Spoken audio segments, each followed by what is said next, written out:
दिव्या ऐसा 3 बार कहती है और उसके बाद चारों मोमबत्ती बुझ जाती है और उसके बाद बहुत ही ज्यादा डरावनी आवाज आनी शुरू हो जाती है। ऐसी आवाज दिव्या और उसके दोस्तों ने आज से पहले कभी नहीं सुनी थी, सिर्फ हॉरर स्टोरी में ही सुनी थी, लेकिन आज वो ऐसी आवाज लाइव सुन रही थी। दिव्या को तो ज्यादा डर नहीं लगता, लेकिन उसकी तीनों दोस्त बहुत ही ज्यादा डर जाती हैं। वो थर थर कांपने लगती हैं। उनके माथे पर पसीना आ जाता है। ये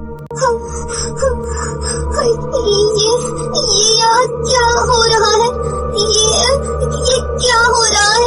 इतनी ज्यादा खतरनाक आवाज, इतनी खतरनाक आवाज तो मैंने सिर्फ टीवी में ही सुनी थी। मेरे तो कान ही फट जाएंगे।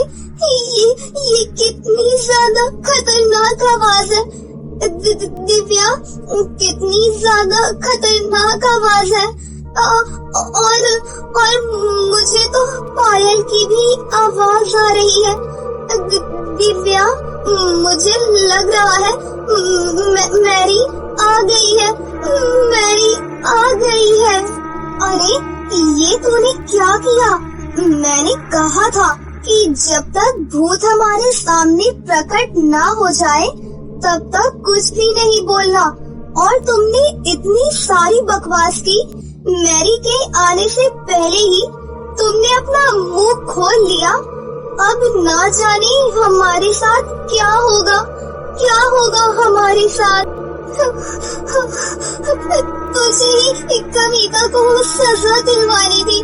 मैंने मना भी किया था कि इतना ज्यादा डरावना खेल नहीं खेलते, लेकिन तुझे तो ये खेल खेलना था। अब क्या होगा? हम स्कूल से बाहर कैसे निकलेंगे? अब हमारा क्या होगा? दिव्या और उसके दोस्त बहुत ही ज्यादा डर रहे थे। तभी उनके सामने एक बहुत ही ज्यादा खतरनाक मैरी नाम की चुड़ैल आ जाती है और वो जोर जोर से हंसना शुरू कर देती है। हमें किसी ने डिस्टर्ब करने की कोशिश की, अब हम तुम्हें नहीं छोड़ेंगे। चुड़ैल जी, एक किताब में लिखा था कि अगर इस तरह से मैरी चुड़ैल को बुलाया जाता है तो वो उसके वश में हो जाती है। हाँ, लेकिन उस किताब में ये भी लिखा था कि खेल बीच में नहीं बिगड़ना चाहिए, लेकिन मेरी दोस्त बीच में ही बोल पड़ी, जिस वजह से आप डिस्टर्ब हो गई। हमें माफ कर दो। हमें माफ कर दो। आप अपनी दुनिया में वापस चली जाओ। हमें माफ कर दो। हम ये स्कूल में भूत बुलाने वाला खेल दोबारा कभी नहीं खेलेंगे। हमें माफ कर दो। दिव्या का इतना ही कहना था और वो चुड़ैल उन चारों को हवा में लटका देती है और उसके बाद जोर जोर से हंसना शुरू कर देती है।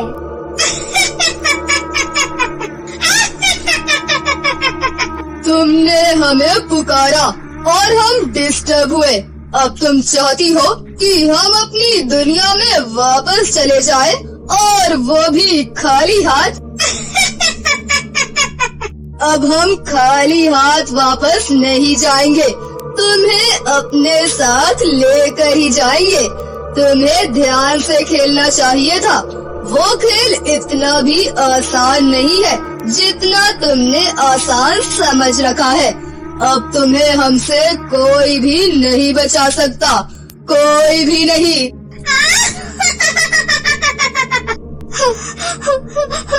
हम तो अपने घर पर झूठ बोलकर आए हैं। किसी को पता भी नहीं चलेगा कि हम रात के 12 बजे स्कूल में आए और हमने स्कूल में आकर भूत बुलाने वाला खेल खेला। अब ये चुड़ैल हमें कच्चा चबा जाएगी। दिव्या की बच्ची, हमें तेरी बात में आना ही नहीं चाहिए था। हमसे कितनी बड़ी गलती हो गई। क्या तुझे भरोसा हुआ? तू ही कहती थी ना कि भूत कुछ भी नहीं होते, बस कहानियों में ही होते हैं। देख लिया।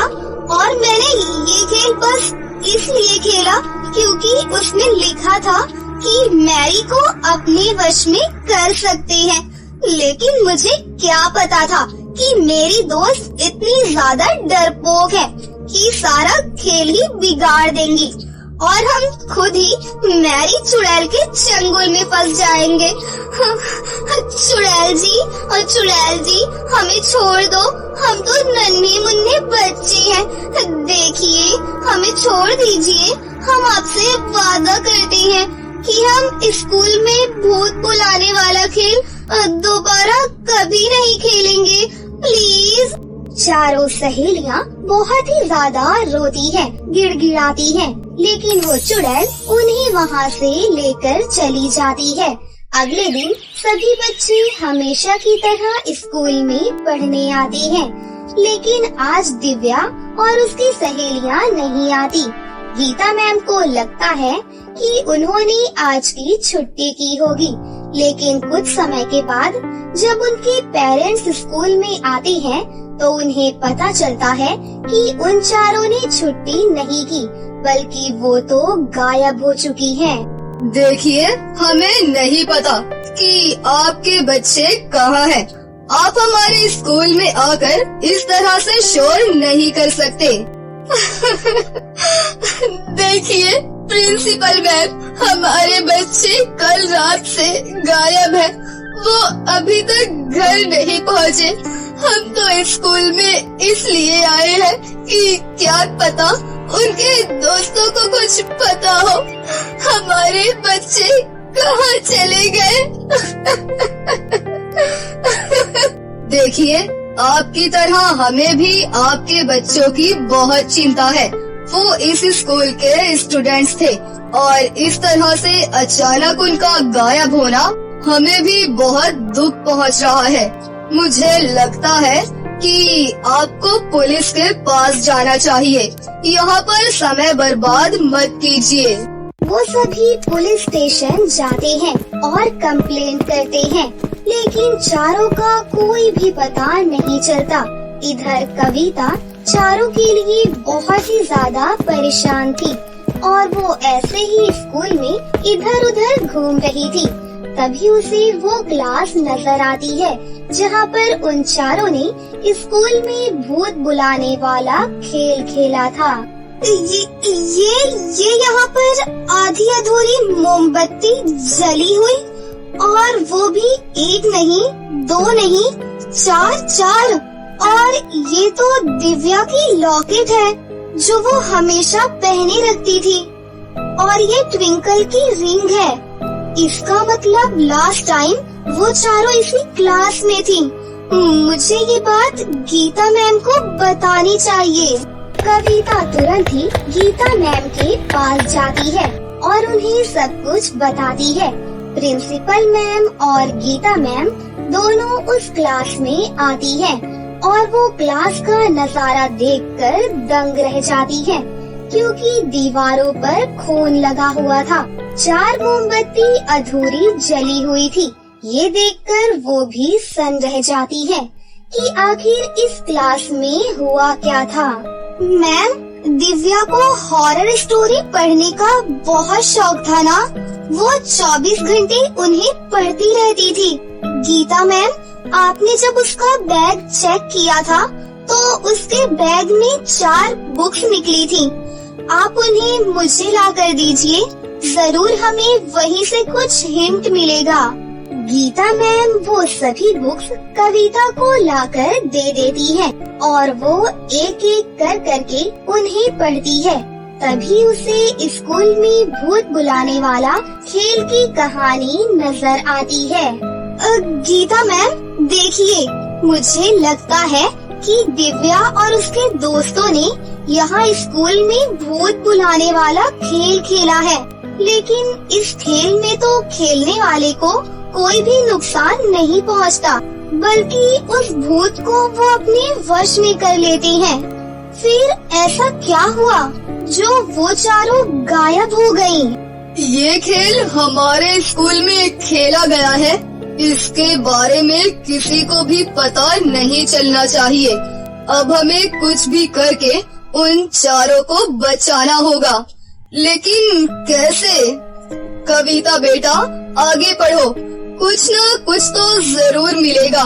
पहले तो मुझे भूत प्रेतों पर विश्वास ही नहीं था, लेकिन इस दुनिया में भूत होते हैं। बेटा जल्दी ढूंढो, कुछ न कुछ जरूर मिलेगा। कविता वो चारों बुक्स पढ़ती है, लेकिन उसे कोई भी हिंट नहीं मिलता। फिर भी कविता बार बार उन बुक्स को पढ़ती है कि कहीं न कहीं उसे हिंट मिल ही जाएगा, और कविता कामयाब भी हो जाती है। उसे एक छोटा सा हिंट मिल जाता है। मैम, एक हिंट मिला है जिससे हम उन चारों को भूतों से बचा सकते हैं, लेकिन उसके लिए भी हमें भूत बुलाने वाला खेल खेलना होगा, वो भी स्कूल में रात के 12 बजे।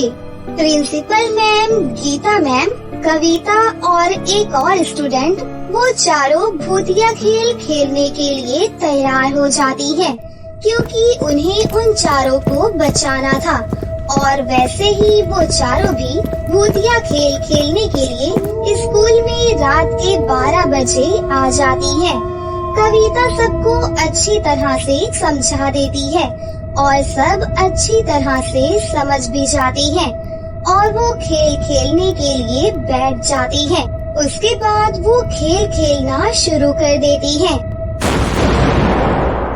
अगर आपको इस कहानी का नेक्स्ट पार्ट चाहिए तो जल्दी से लाइक करें और कमेंट करें।